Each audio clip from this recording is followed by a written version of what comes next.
Bienvenue à SQTV. Aujourd'hui, on vous amène au cœur d'une opération de sécurité en motoneige.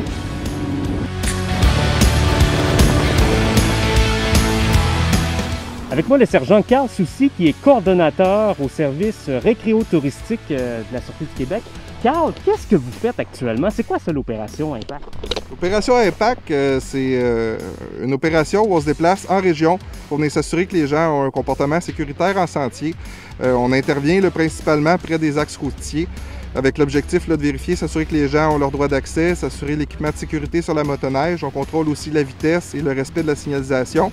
Et on s'assure que les gens ont les capacités pour conduire la motoneige, donc l'alcool, drogue. On fait des vérifications en ce sens. Donc, une activité qui est financée par le ministère du Transport, qui regroupe également différents partenaires. Oui, c'est exact. On a la FCMQ, la Fédération des motoneigistes, qui sont avec nous aussi pour appliquer les droits d'accès de sentier et qui sont avec nous pour veiller à la sécurité des motoneigistes.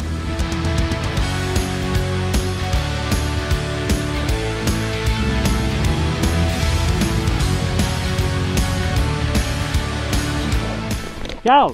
Oui, Jean-Raphaël! C'est l'hiver, il y a de la neige, il y a du vent, du froid. C'est l'heure des questions en rafale. Quelle bonne blague! Non, sérieusement, plusieurs personnes se posent des questions. Je vais t'en poser quelques-unes. D'abord, est-ce que les policiers peuvent intercepter sur des lacs? Oui, la loi des véhicules hors route donne le pouvoir aux policiers d'intervenir sur tout terrain public et terrain privé. Et d'ailleurs, je voudrais rappeler à tout le monde que la limite de vitesse est 70 km/h, même sur les lacs. Est-ce qu'on peut circuler sur un chemin public pour se rendre à un sentier fédéré?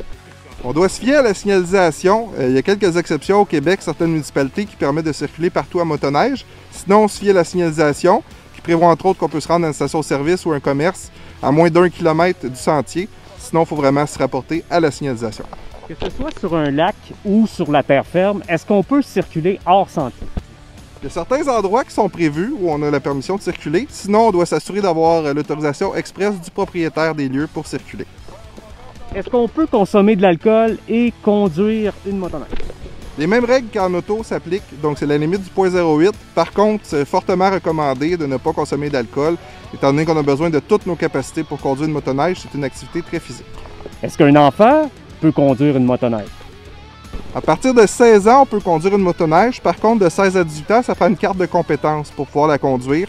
Il y a une exception, par contre, c'est sur un terrain privé où un enfant peut conduire sous la supervision de ses parents.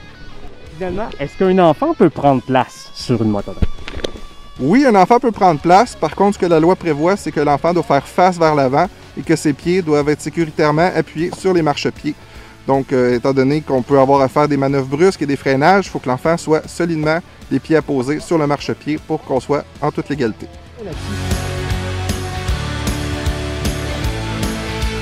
L'année dernière, sur le territoire de la Sûreté du Québec, il y a eu 24 collisions mortelles qui ont créé 24 décès. Donc, raison de plus pour être présent sur le terrain avec les patrouilleurs motoneigistes afin de s'assurer que les gens adoptent les bons comportements en sentier. Merci d'avoir été là. Si vous avez encore du temps, vous pouvez regarder d'autres vidéos et n'oubliez pas d'aller aimer et de vous abonner à notre chaîne SQTV Sûreté du Québec pour ne rien manquer parce que régulièrement, on met en ligne de nouvelles vidéos.